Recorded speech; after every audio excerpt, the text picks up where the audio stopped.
70s, let's going to continue with our story. The BFG, Sophie and the BFG, they are in London and they are right up to go to the palace. So let's see what happens if they can get into the Queen's bedroom. Today's chapter is called The Palace. By gumdrops, whispered the big friendly giant. Is this really it? There is the place, Sophie whispered back. Not more than 100 yards away, through the tall trees in the garden, across the mown lawns and the tidy flower beds, the massive shape of the palace itself loomed through the darkness. It was made of whitish stone. The sheer size of it staggered the BFG. But this place is having 100 bedrooms at least, he said. Easily, I should think, Sophie whispered. Then I is buckled, the BFG said. How is I possibly finding the one where the Queen is sleeping? Let's go a bit closer and have a look. The BFG glided forward among the trees. Suddenly, he stopped dead. The great ear, oh no! The battery, sorry. Let's go a bit closer and have a look, Sophie whispered. The BFG glided forward among the trees. Suddenly, he stopped dead. The great ear in which Sophie was sitting began to swivel round. Hey, Sophie whispered, you're going to tip me out. Shh, the BFG whispered back. I is hearing something. He stopped behind a clump of bushes. He waited. The air was still swinging this way and that. Sophie had to hang on tight to the side of it to save herself from tumbling out. The BFG pointed through a gap in the bushes, and there, not more than 50 yards away, she saw a man padding softly across the lawn. He had a guard dog with him on a leash. The BFG stayed as still as a stone. So did Sophie. The man and the dog walked on it and disappeared into the darkness. You was telling me they has not soldiers in the back garden, the BFG whispered. He wasn't a soldier, Sophie whispered. He was some sort of watchman. We'll have to be careful. I's not too worried, the BFG said. These waxy big ears of mine is picking up even the noise of a man breathing the other side of this garden.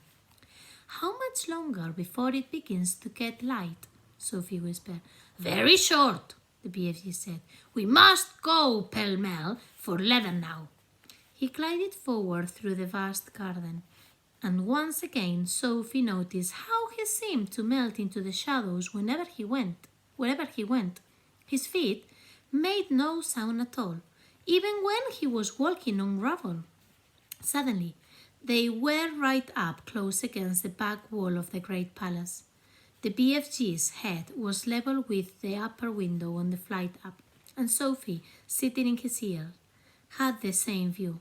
In all the windows on that floor, the curtains seemed to be drawn.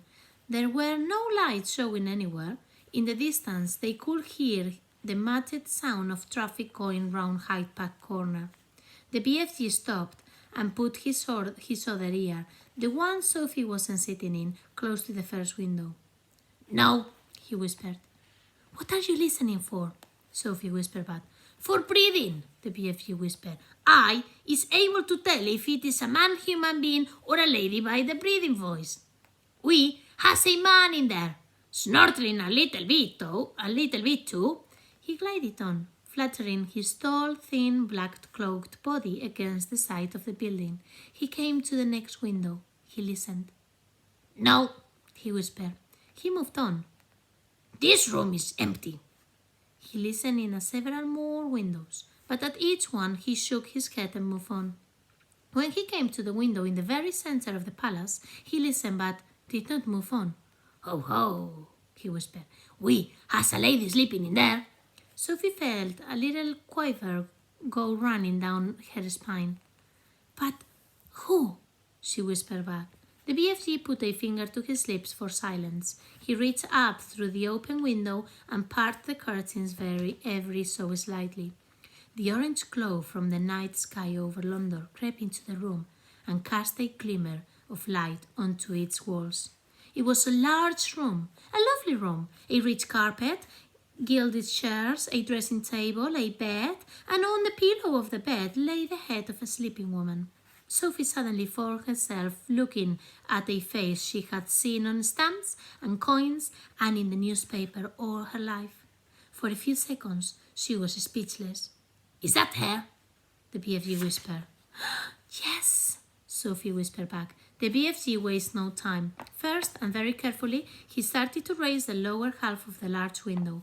The BFG was an expert on windows. He had opened thousands of them over the years to block his dream into children's bedroom. Some windows got stuck. Some were wobbly, some creaked.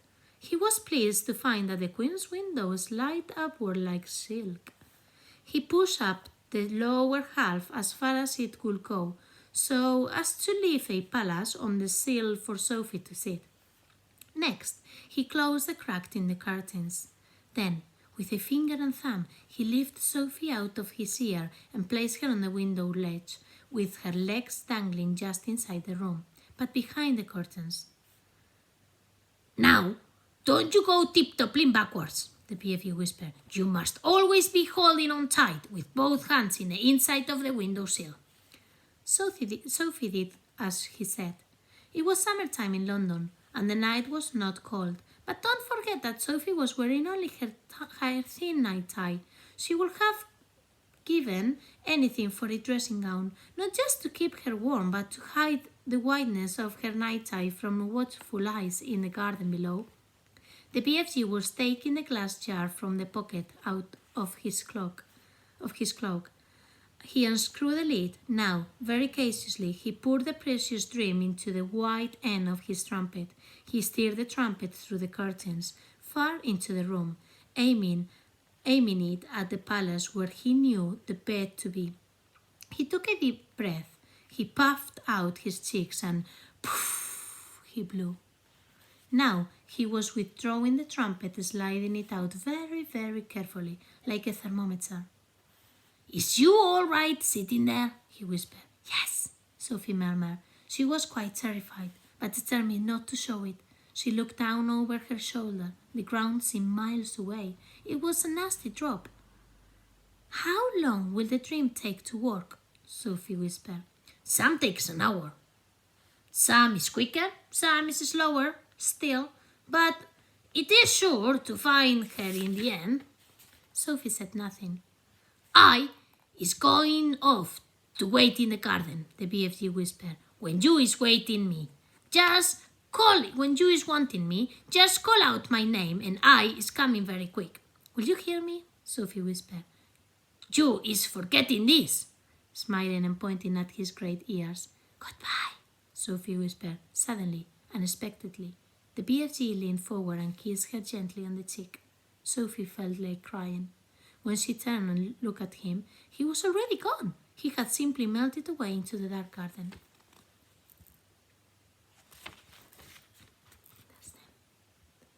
Right, let's leave it there before the iPad turns off of the battery. Tomorrow we will be reading The Queen. Good night, everyone. Adios.